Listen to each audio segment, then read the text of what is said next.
And we are like Chairman Cordero. How you doing this evening? I'm doing wonderful, Michael. Thank you. How about you?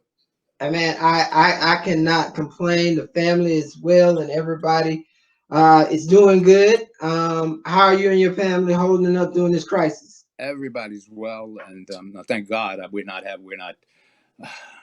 Let's put it this way: we're fortunate enough to all have maintained our jobs, and so we're not among those who have lost jobs as a result of the virus. We haven't caught the virus, and the only thing I am is bored, Michael. To be honest with you, that's it. But other than that, we're blessed, and I hope everyone's well on your end as well. Uh, Thank you for taking the opportunity to join me at this late hour this evening. My pleasure. Um, Wanted to get your thoughts. Have First of all, have you seen the interview with Vice President Biden on with Charlemagne? I have. Okay. Uh, Comments were made, specifically if basically you ain't black if you ain't voting for me and you voting for Trump. The blowback on social media was immediate and visceral. You have two schools of thought here. There are those that are calling saying, once again, this is another example of white Democrats taking black folks for granted. You have another school of thought, and these are both black people, black schools are saying, black schools of thought are basically saying, well, he made a mistake. Hey, y'all get over it. I would like to get your take on this because and I personally think it was a misstep. It was. I don't see the need to get all bent out of shape, but I would be lying to say there is a pattern emerging here among white Democrats posturing or taking the position that they own or they somehow are entitled to the black vote. What are your thoughts on these comments? Well, first of all, I think that the remark was unfortunate. I think that after he thought about it, probably 2 seconds after it got out of his mouth, he realized that he said something wrong. But so that's not what concerns me so much because people are talking Mhm. live. They make gaffes, they make mistakes. We all do that. I can't fault him for that.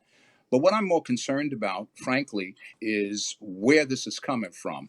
Is this part of a deep seated psyche that enables certain people to see things in a way that they have to be on their P's and Q's at all times when they're talking? And are these Mhm. gaffes actually Freudian slips in some way? And I'm no psychologist or psychiatrist, but it's just fundamentally uh,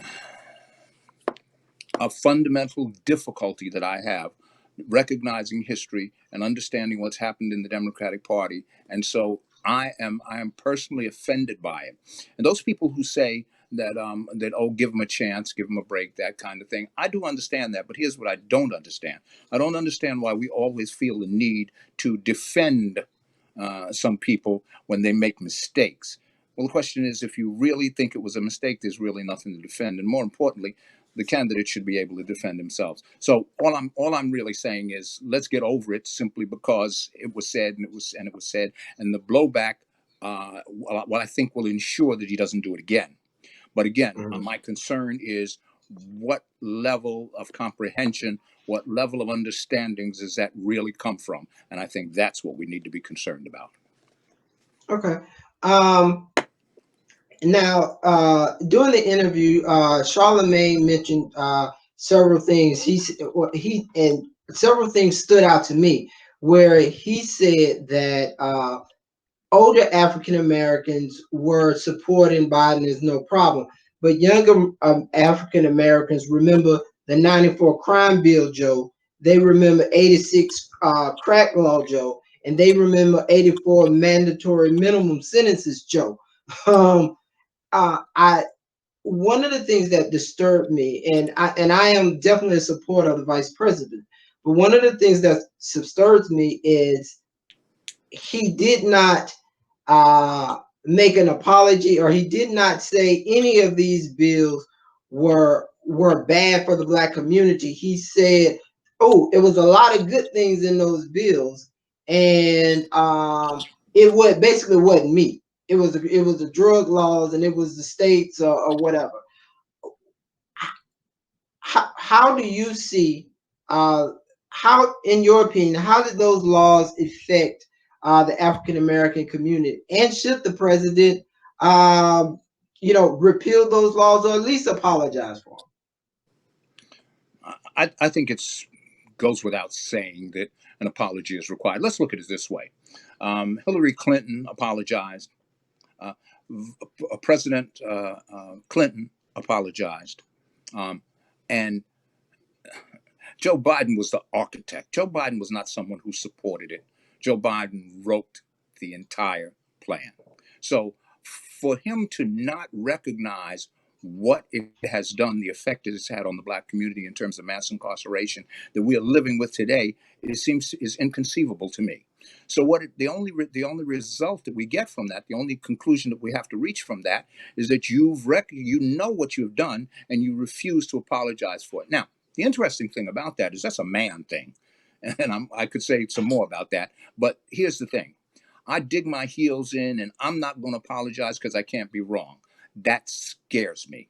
That is characteristic of others. In fact, the present occupant of 1600 Pennsylvania Avenue has the same problem. I am never wrong, and therefore there's never anything for me to apologize for. The other thing, which I think is a character flaw, is that in spite of everything that we know to be true, and Charlemagne laid it out pretty well, in spite of all that we know to be true, for you to now say basically that it was a good law. It wasn't a good law. For you to say that others supported it, it was still a bad law, no matter what. Now, what it? happens is there are people who are responsible for legislation who believe honestly that it works at the time, but I don't believe that that's this case. Because remember now what this was: the 1986 anti-drug act was the one that set the crack over powder cocaine Mhm. differential, and that is what started the drive on mass incarceration. As a result of that, that was 86 and as amended in 88. In 94, the 94 crime bill, here's the interesting thing about what it did. The 94 crime bill created legislation that brought funding to build new prisons. Why do you build new prisons? You build new prisons to accommodate those people who are going to be incarcerated. You build new prisons because you need the space and anticipate that there are going to be more crimes. Now, here's the interesting thing that Mr. Biden conveniently did not mention, and that is that although the small percentage, a rather small percentage of prisoners are held in federal custody, that most of them, he did say this, and this is accurate, that Right. most of them are in state prisons. But the fact of the matter is that the law, the 1994 crime bill, said basically that if you want to get part of this money, this Right. I 60 remember billion, that. then you have to apply the law as we see it, and you have to apply it in your state jurisdictions.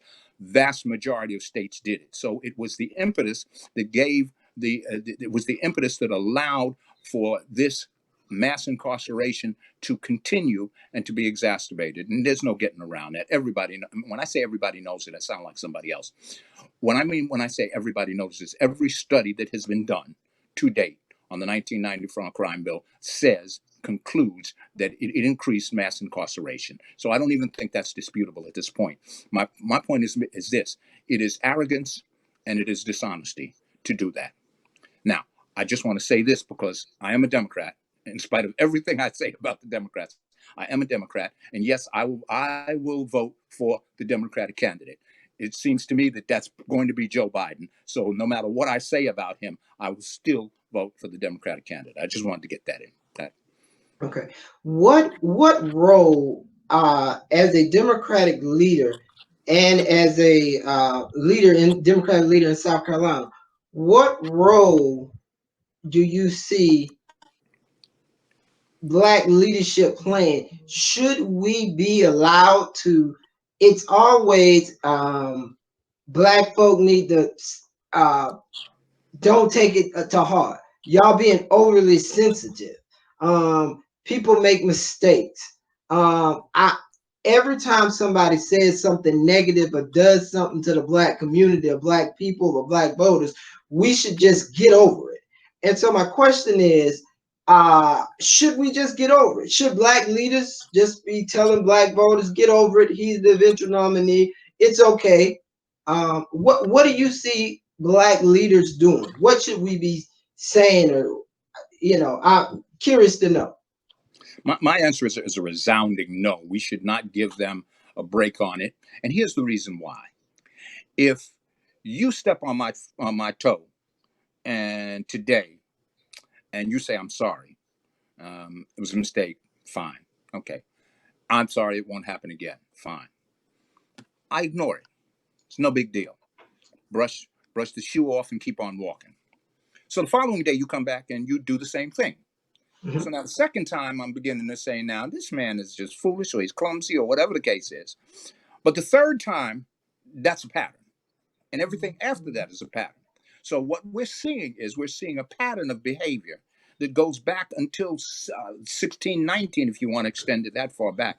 We see a pattern, and that pattern is continued up until today. So why am I always apologizing for what I know not to be a mistake? And I've already warned you. The world has warned you. Everyone has told you you can't continue to do this, and yet you continue to do it. And now you're telling me, meaning someone else is going to tell me to get over it. No, tell other folks to get over it. That what we need to be doing is not getting over things. What we need to be doing is raising hell. We need continual agitation and continual confrontation in all the things that affect us. Here's our problem, and I don't want to go too far out on this, but here's our problem, and we have to understand this, and our leadership has to understand this. There is a black perspective. There is a black historical perspective, and we recognize what it is. We know exactly what racism is. We know it better than anybody else on the planet. We have lived it for over 400 years. So what we have to do is we need to recognize when it is racist, when we recognize racism, and we need to call it out. We need to stop giving people a buy on being racist and a buy on advocating white supremacy in the face of our difficulties. And those who do that are, for my purposes, are persons who should go sit down somewhere, frankly, and let some young folk come along who understand this better than they do. And it's hard to say that they do that, but they do. Okay, we hear this term a lot of time. It was racially motivated, or race played a factor in it. How do we tell if something's racist? What? How do we tell? Instead of, well, I did it. It was a mistake. You know what I'm saying? I didn't. Race had nothing to do with it. I want to know, how do we make that discern? How do we make that discernment? Well, there was a Supreme Court justice who said, talking about pornography, who said that I may not describe it, but I know it when I see it, and that's our position. We know when something is racially motivated. Now, someone will say, "Well, you have to be able to prove it. How can I improve it?" Okay, here's what happened historically in the development of the law. First, there was the fact that that you, if there was a racist, rather a racial impact called the Right. disparate impact, then you didn't have to prove intent. You just had to show that it has a racial impact, a disparate impact. Then they fashioned, the courts fashioned a standard that said that you have to prove intent. Well, as everybody knows, intent is an operation of the mind. How in the world do I prove intent? Well, that was really done to gut the law. So, in direct answer to your question, we know it when we see it. And because we're experts at it, we don't have to define it for people. I know it when I see it. When just the other day, a young man was followed by the police. They said he ran a stop sign. Okay, well, for those of us who are in the know and who understand that, you know that anybody can run a stop sign. And how do you ever prove that that person ran the stop sign? What this is nothing more than profiling. But in any event, he ran the stop sign. The police came up behind him. The blue lights went off on him, and he smart kid. He was in his 20s. He refused to stop. What he did was he kept going and went until Mhm. he got home. He got home, he got out of his car, and he laid down on his lawn at his house and put his hands up. Okay. Mhm. Why did he do that? He did that because he was being profiled, but more importantly, because of his experience and the experience of his ancestors. He knew what that situation could happen. Every time that blue light goes off, I don't care who you are, if you're black, your heart starts pumping. Okay. My point is this. In order for us to survive, we had to recognize instinctively racism when it crops its head, and we see it all the time. You walk in a bar, and they give you change. I was in Mississippi once, and I was in a bar, and outside of the bar in the town square, this was Oxford, Mississippi. There was a tree that they say was a hanging tree. So people had lynched from that tree. And when I was in the bar, although we were loud in the bar, okay, and they wouldn't take money from you. You had to put the money on the counter. They wouldn't touch you. There's a way of looking at you. And I know people say this could be paranoia, but just because I'm paranoid doesn't mean that you're not out to get me. The point I'm trying to make is for those who say, prove it to me, they're not on our side. Those who give us the benefit of the doubt are the ones who we need to support and who will ultimately support us. I don't know if that answers the question, but there is no direct answer. And that's the reason why, is because over time, what has happened is they have formulated procedures and policies that were created specifically to ensure that nobody could come back and say it was racist. There's a case very quickly. There's a case back in 19, where was it? Anyway, the opinion was written by former Justice Rehnquist, deceased Justice Rehnquist. And what they did was they passed a law, and it was in a southern state. They passed a law, and the intent of the law was to ensure that black folk did not have the opportunity to vote, to depress the numbers that were allowed to vote. How they did that was they passed a law neutral on its face. They didn't say anything about race. But what they did was they looked and saw what black people got convicted of, and they used those, got mostly convicted of, and they took those laws, those crimes, and said that if you were convicted of this crime, you were denied the right to vote. Rehnquist, one of the most conservative justices ever to sit on the Supreme Court, Rehnquist said, come on, this is crazy. You can't do that. Whether it was in the statute or not, the impact of it is what matters. And that's what we're talking about. We see the impact. We see it everywhere we go. And I'll be damned if I'm going to let somebody talk me down or back us down with regard to what's really happening. We know it, and they'll just have to accept it because we're experts. All right. Joe Biden campaign was in a free fall during the Democratic primaries. Sure was. Joe Biden owes his political career thus now going forward to one group of people and two black men. Number one, he owed it to a black man, President Obama. He owes his political career now to another black man, Congressman Jim Clyburn, and he owes black voters. If it were not for these two black men and a group of black voters, he would not be where he is today. No So question. if we've done that much for you, what are we owed? Are we entitled to expect an agenda that really benefits us? Do we expect that we should, or is it wrong for us to expect that you are going to have a vice president that's going to be a black woman?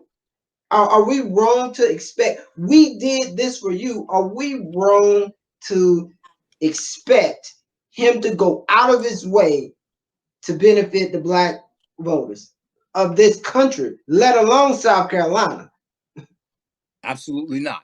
And here's the interesting thing about it, which is also a disparaging thing, and that is that it's really quid pro quo is what it is.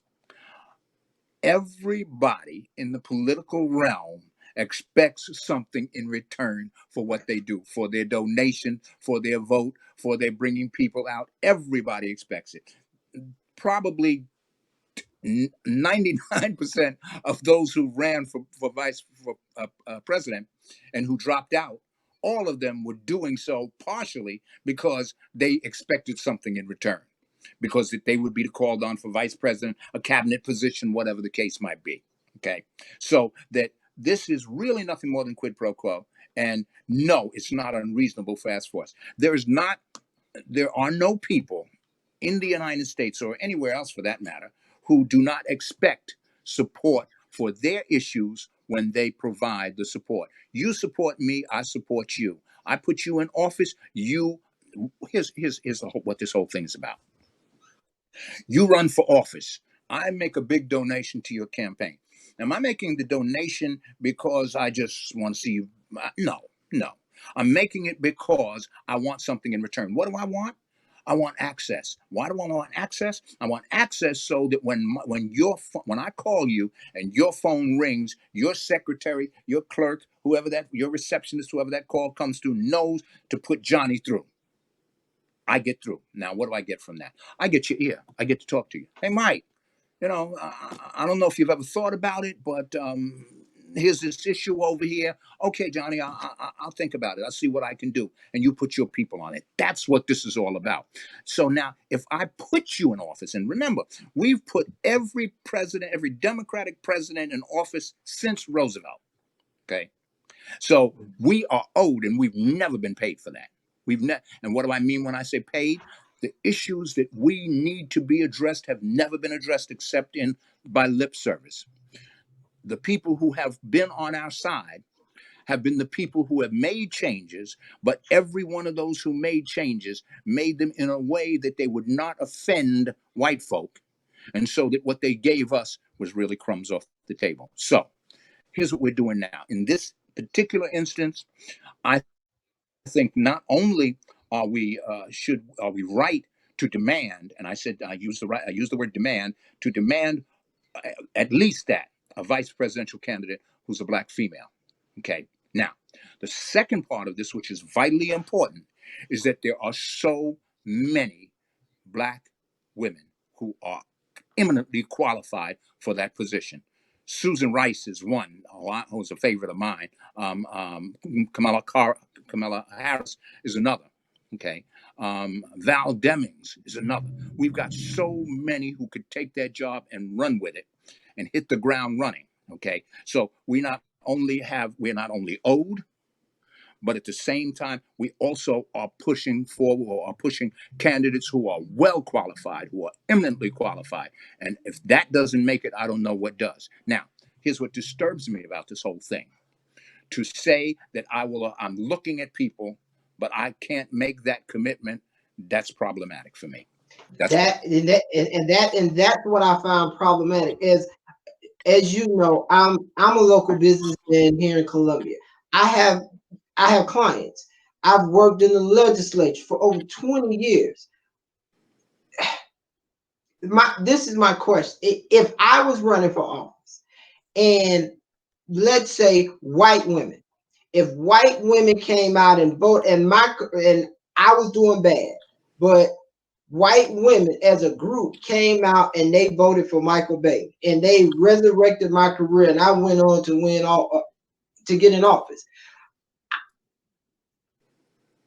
I would go out of my way to create all kind of programs to have white women staff members. Hey, what is it that white women want? I don't know. You tell me. I'm gonna create a whole council. Tell me, oh, y'all want this? You got it. Yeah, because my political success is owed to this demographic. That is done everywhere. All parties do it. All political candidates have done it. I've seen it. If you get me in office, I'm going to take care of you. Republicans do it really well. I'm still trying to figure out. I consider myself an intelligent person. I consider myself to have considerable experience, especially in South Carolina. But for the life of me, I cannot figure out why white Democrats don't take that type of stand when it comes to black voters? Can you help me out? You have a lot more wisdom than I have. I, Why is it that white Democrats don't feel like I got to go out of my way to help black people when we bailed them out time and time and time again? I'm trying to understand it. and it's simple. It's so simple that people, we tend to overlook it, and that is your question and your initial question. Are we being taken for granted? Yes, they take us for granted.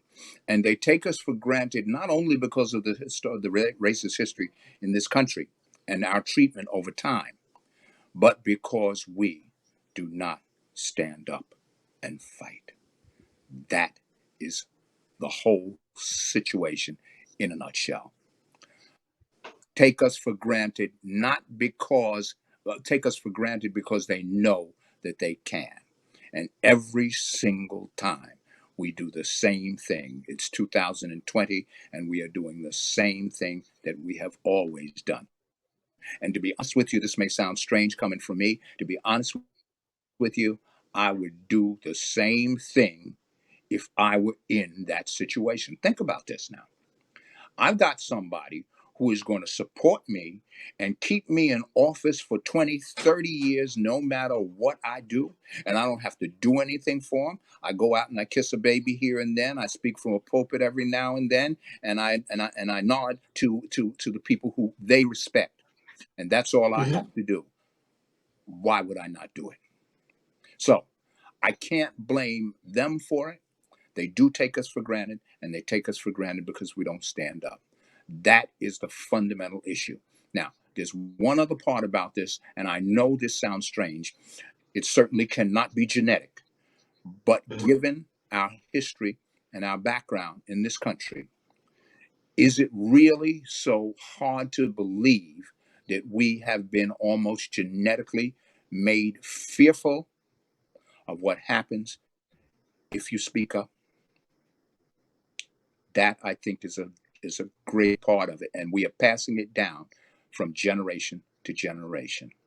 I believe, however, for the future, that things are changing. I really do. Excuse me. I believe that things are changing. I have great faith in the younger generation. I have great faith in what they're doing in speaking out. Unfortunately, my generation has been coward, and it hurts me to say that. We think that we're being pragmatic if we don't support one, the other one is going to win. Listen, either way, and there's no other way I can say this, Michael, and I hope I don't offend people, but I probably will. Um, it's six of one, half dozen of the other. We're gonna get shafted no matter what. So why not stand up and at least make sure that our voices are heard? Because what it does is it sets an example for the world, and it sets an example for our children to recognize that we have to, if we have nothing else, we will fight and we will be heard no matter what. And any candidate who refuses to recognize the importance of at least our views, that candidate to me is not worthy of our vote. What is it less? Am I less of a Democrat? And this is one of the things that I wrestle with. Am I less of a Democrat if you do something to offend my community? If you do something to offend black voters, to offend me, am I less of a Democrat because I speak up about it? And I think about if I have a friend and I'm always doing things for this friend, I'm helping this friend out, I'm helping this friend with his career, and my friend says something to offend me, or he does something that hurts my feelings, or I feel like I've been discriminated against, or he treats me unfairly. If am I less than a friend if I speak up and say, wait a minute, what you said is wrong? You know, No. I know we, you know, I know we teach it. We've taught our children. We're now teaching our children, and especially our daughter. If somebody does something to you that you feel uncomfortable with, speak out. Absolutely. So why aren't we now? If Vice President Biden, hell, if Obama said something that offended black, why then are we shaming people that speak out? I'm trying to understand why black people decide I'm going to shame this black person because you're speaking out. Because half the people probably speaking out of Biden, they voted for him. They voted for him in the primary. So can I not speak out? I mean, I'm trying to understand. We in this country, we there used to be a bullying. Nobody. I remember, being in high school, being in middle school, and your parents say, "Well, it's just gonna be bullying. That's just how it is." But since then, we have wised up as a race, as a people, and we understand and we've seen the negative and disastrous impacts of bullying. And so why, and we speak out, and there are hundreds and thousands of anti-bullying campaigns in every state across this country. Why then is political bullying okay? I'm trying to figure that out. Political bullying, you can do that. You know what I'm saying? If your feelings are hurt politically, you should be quiet, take it. I'm having problems understanding that. and I understand why, and I think your analogy is an apt one, that of bullying. My father told me many years ago. I'm 5'6", and my father was, I don't know, my father was shorter than I am, and he always told me that bullies pick their people. He said, you want to make sure that nobody bullies you. Here's what you do. He said, make sure that they understand that you are willing to fight. And if you do get into a fight, make sure you land the first punch. Okay. Now, what he meant by that was very simply that bullies pick on people who don't fight back. Okay. And that's what has happened to us over time, not fighting back. I'll give you a perfect example. There are the Jewish vote, for example.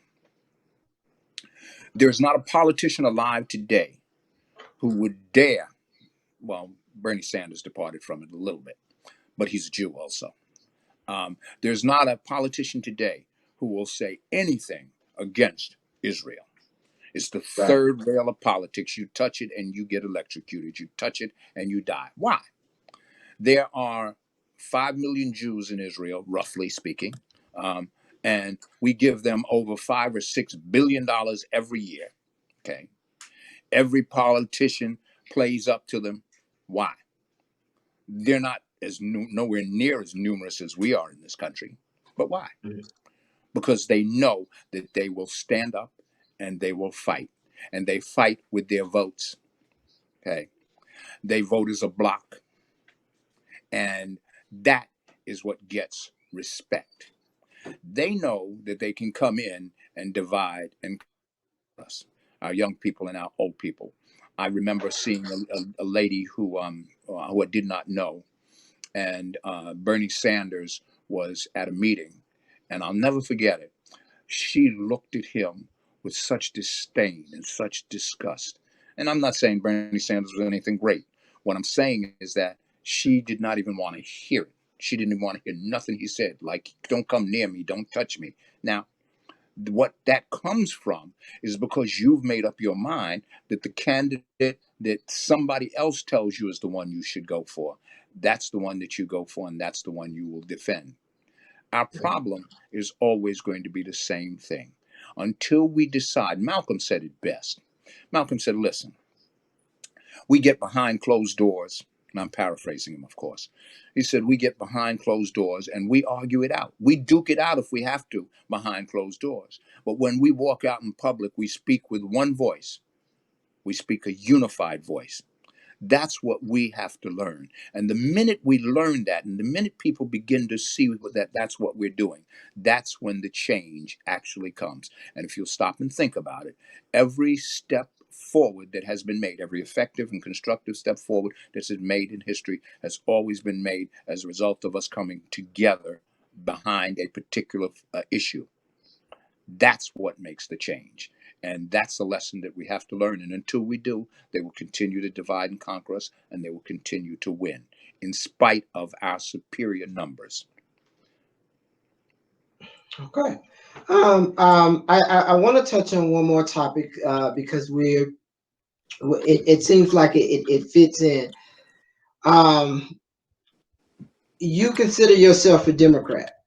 Absolutely. Um, Died in the you water. are you are a member of the Democratic Party. You are a member of the Executive Committee of Richland County. You are the chairperson of the Democratic Black Caucus of South Carolina, and you are the affirmative action chair for the Democratic 2020 Democratic Convention. You recently filed a lawsuit against the Richland County Democratic Party. And Right. in your lawsuit, you allege that the actions they took were discriminatory and discriminated and disenfranchised over 100,000 of Richland County voters. Yes, I did. And that's absolutely right. Yes. Okay.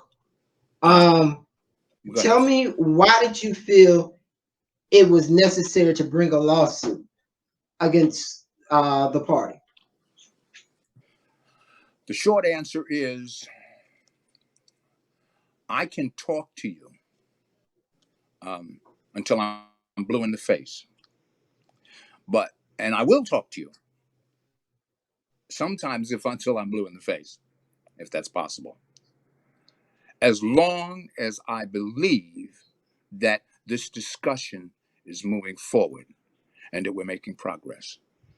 The moment I recognize that it's not, and that I'm wasting my time, I'm spinning my wheels, I go to another strategy.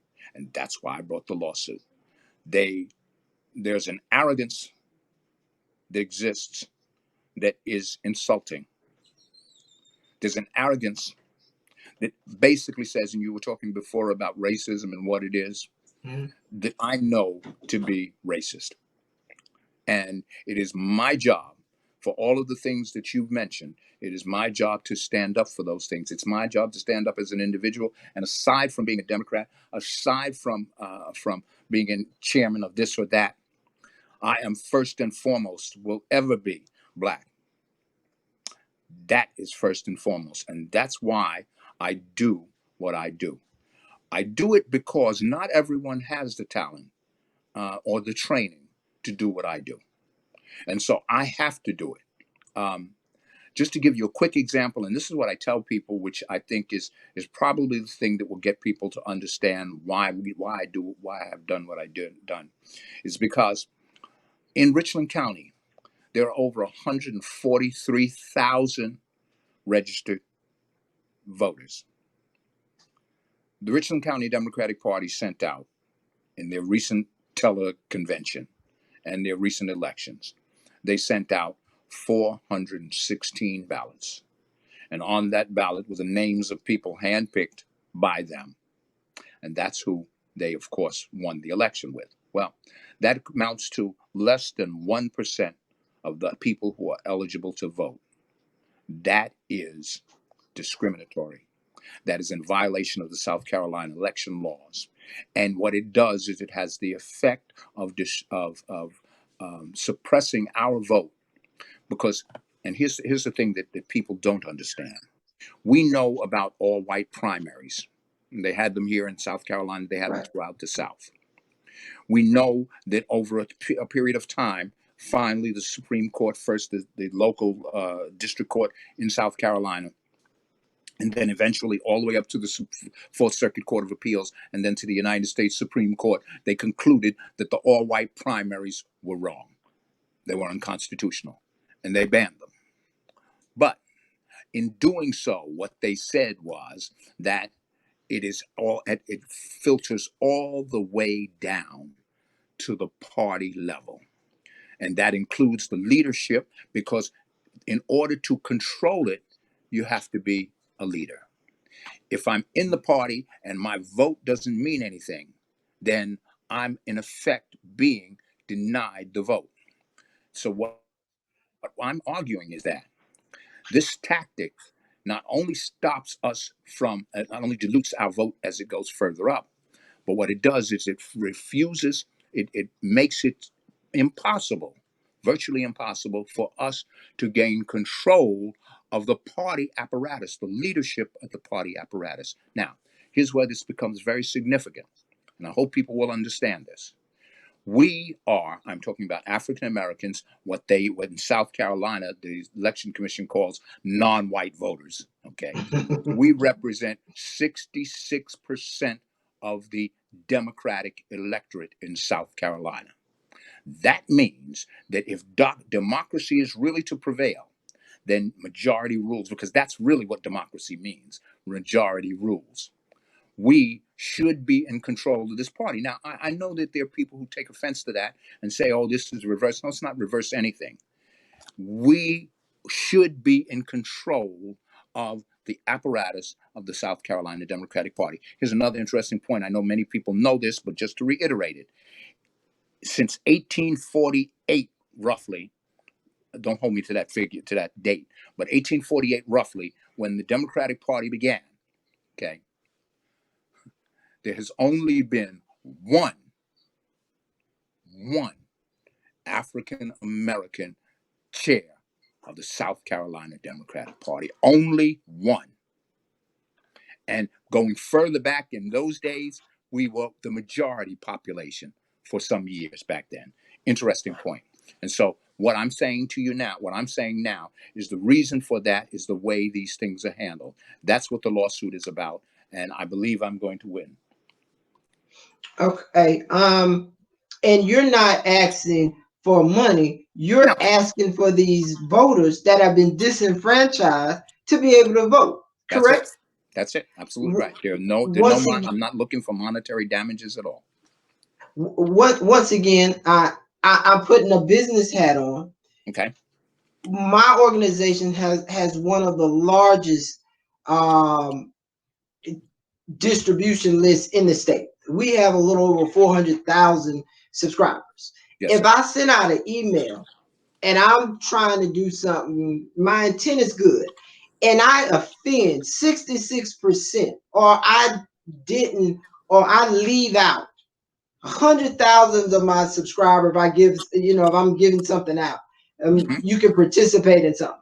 If I leave 100,000 of my subscribers out, and they say to me, "Hey, if we've been left out," why wouldn't I do whatever I could to make it right? I'm trying to understand the logic that goes behind.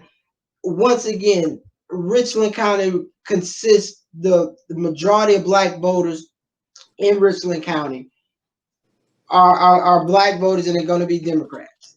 Yes. That's what it is. Yes. So that is my base.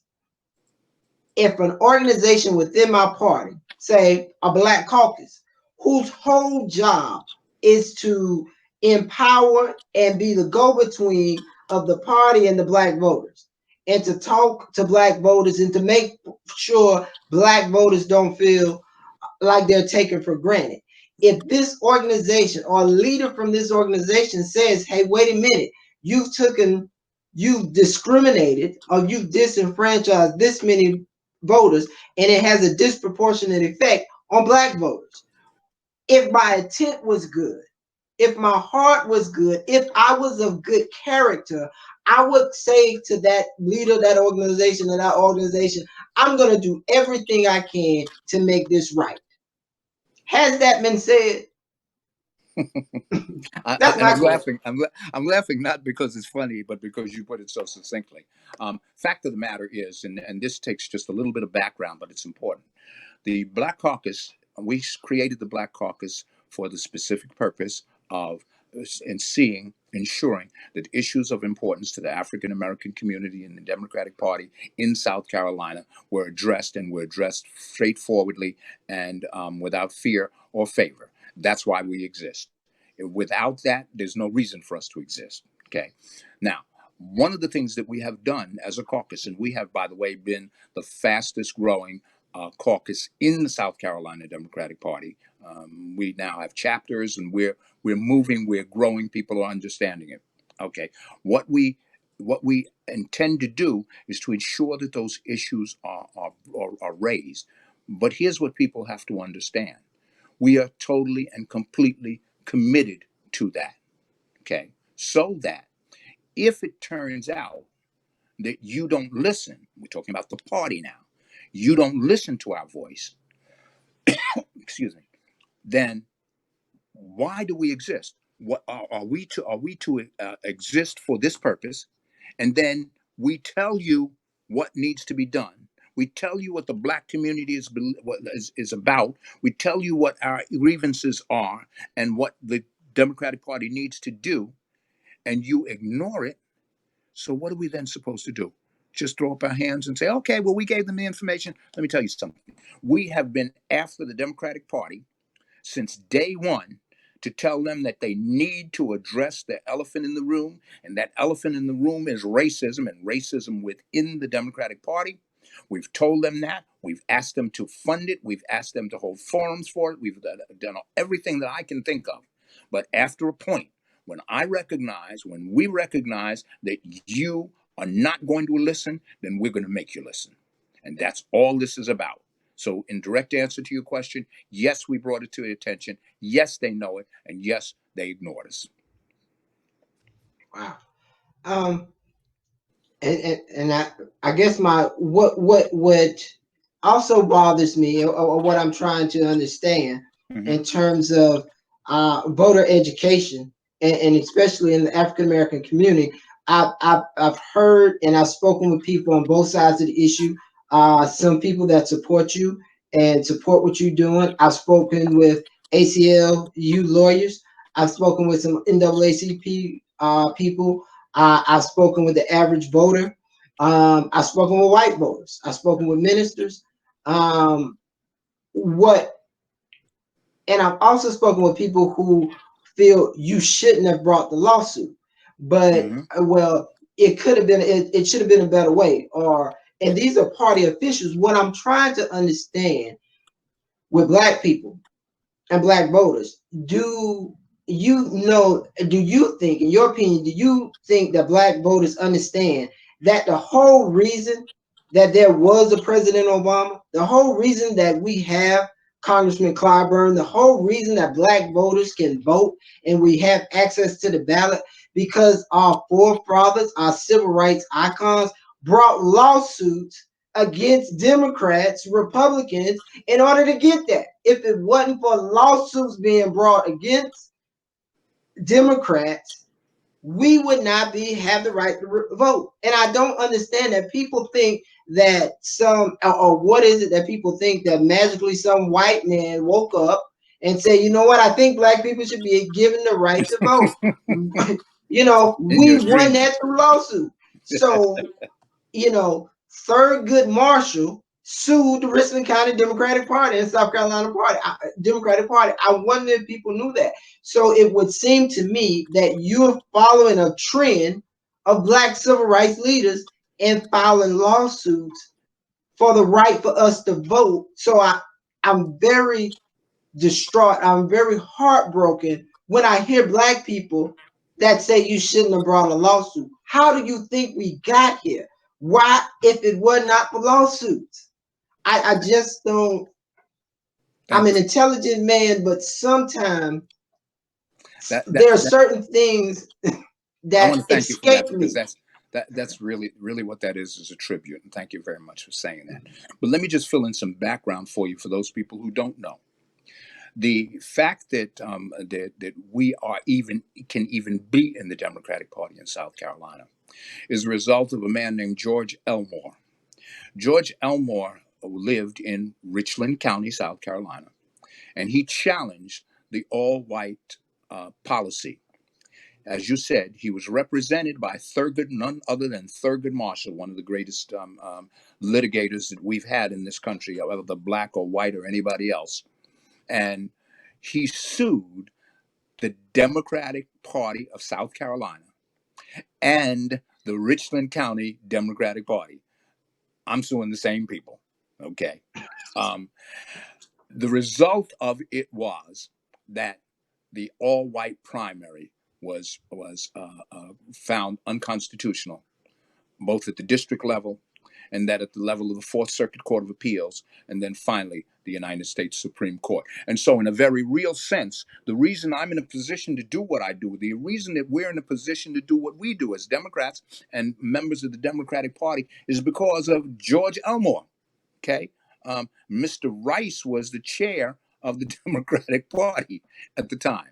Okay, so it was a lawsuit that made that happen, and we can go on all the way down through history, and we'll find everywhere that it was that was brought. But here's also what you find: the lawsuit was always the last thing that they brought. They negotiated, they protested, they marched, they did everything until finally they had to bring a lawsuit. That's the point. That's the point that I'm at. And you cannot violate the law and then tell me you're on my side. It's hypocrisy. Okay. And of course the courts will determine one way or another as it goes down. But in direct answer to your, or I guess an agreement with what you said, much of it starts with and I'll tell you one other thing that's really interesting is that at the same time that George Elmore sued, and by the way, George Elmore is an interesting point. George Elmore, he lost. He owned a 5 and 10 cent store here in Richland County. He lost the store. He had to move out of town. Nobody would hire him. They killed his credit, and to my knowledge, he died a pauper. But George Elmore stood up and fought. And here's the other interesting thing about George Elmore is that the reason this came up was he went to vote, and he was allowed to vote, or allowed to register rather, because the clerk thought he was white. That's how that happened. And then when they found out that he was not white, that's when they denied him the right to vote, and that's what started the case. So what I'm saying is the people who have brought these lawsuits have suffered greatly for it, but we stand on their shoulders today. And so all our people need to understand is that history repeats itself in many ways. But please believe me, there's nothing special about me, except that I have the talent, I have the skill, and I have the training to pursue it in this way. Someone asked the question is where the money came from to show you're interested. The money came out of my pocket. That's where the money came from. And I would do it again, and I will do it over and over again.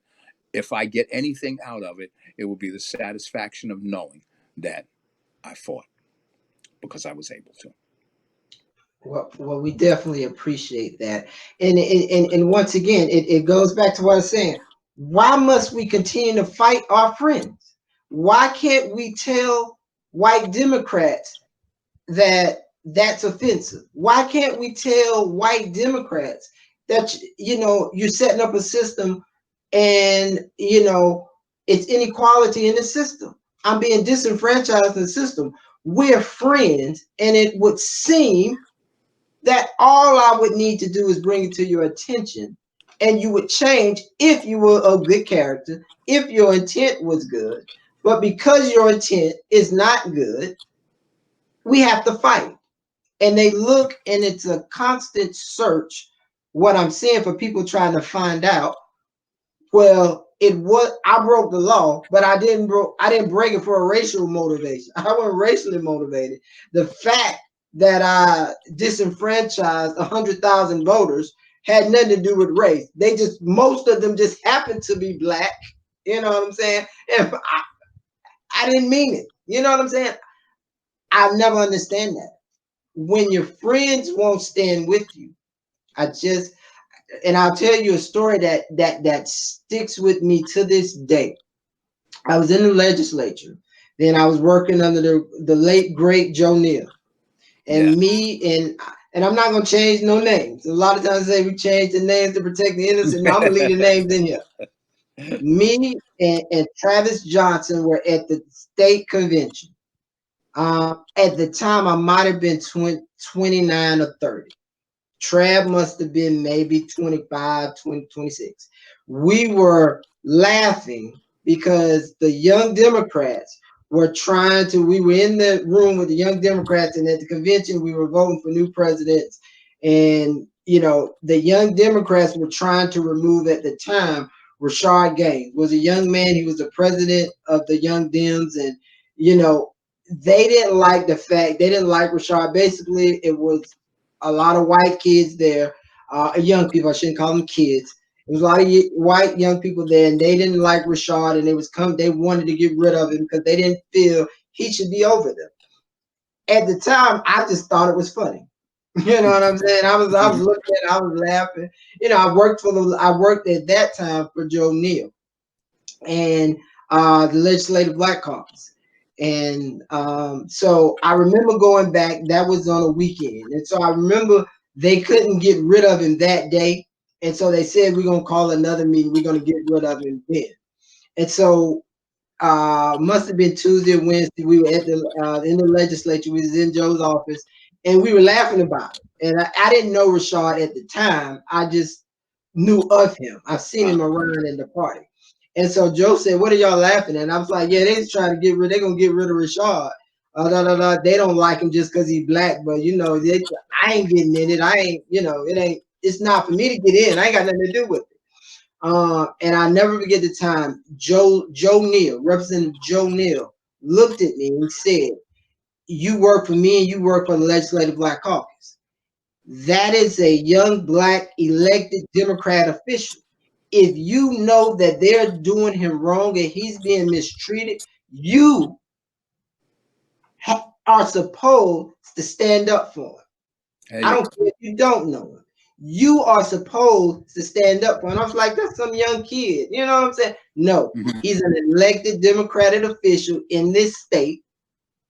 And if they believe that they could do anything they want to him, it won't be long before they do something to you or do something to me or do something to somebody else. It did not matter. He is an elected black Democrat in the county. You have the right to stand up if you know they're doing him wrong. I never really heard Joe Neal take that tone with me. Like, no, that's unacceptable. And so you better believe when they called that meeting, I had to get up Saturday morning. Another Saturday morning, me and Trav went in the office when they was getting ready to have a meeting at the state party headquarters, and we raised hell over Hampton Street. We raised hell. At the time, Jay Palmer was the executive director, and I went in and I talked to Jay, and I said, "Jay, no, hell no, that's wrong. You know they can't do that." And you da da da. And Jay's like, "Oh, for real? Oh, that is right. Y'all can't do that." And knowing he also knew it was wrong, but had I not said something, they would have allowed them to do that to him. And now me and Rashad are still cool. We great friends. But Joe Neal had to instill in me that it's your job to fight for young black Democratic elected officials. I don't care if they're young, old, male, female, you fight for that. And so I was, old people always talking about upbringing. I had good upbringing. You know what I'm saying? And so, it's unfathomable. I can't fathom why so many black Democrats in this state and this county refuse to fight. We have a system and a history of this in the South, and especially in South Carolina, of black people being mistreated. So when a black person by the Democratic Party, so when a black person says you're mistreating me, I don't understand what's so hard to believe. You know what I'm saying? I don't get it. I don't understand. So why is it hard to believe? What it means, and ultimately, is that without proof, what it means is that there are people who, for whatever reason, would rather go along to get along. And that means that those people are more concerned with their own day-to-day lives than they are with the future of our people. And that's unfortunate. That's unfortunate. Everybody, my grandma used to say, you make your bed, you lay in it. And we do that. But I came from my people taught me that you never back down, never back down. And my grandmother used to say that if somebody picks on you, if they're bigger than you get a stick or a brick or whatever you can find and go upside their head. That's where I came from. And at the same time, we understood that there is never, never a time when you stand by and watch people being mistreated. Don't do that. Don't do that.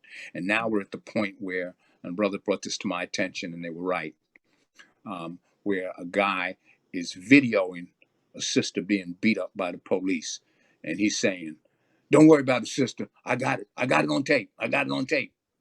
Instead of doing something that he was supposed to do, and that's unfortunate. But I think what happens is, no matter what, there will be enough of us who will stand up, just like Joe Neal told you. Okay. And the result is that it seems to me as though he brought it to your attention. You saw that it was right and you did it, and it has directed the course of your life ever since. And I know that to be true. And that's what I have faith in. And I've always believed that if you do right, eventually others will see the right and they'll assist you. All right. Well, Chairman Cordero, I want to thank you for joining me this evening. It's been a lengthy talk, but it's been it's been great. Okay. You and your family stay safe. Thank you. Thank you. And happy anniversary to you. Thank you. And we look forward to having you back on the show. Thank you. Thank you, Michael. It's my pleasure. All right. Be safe.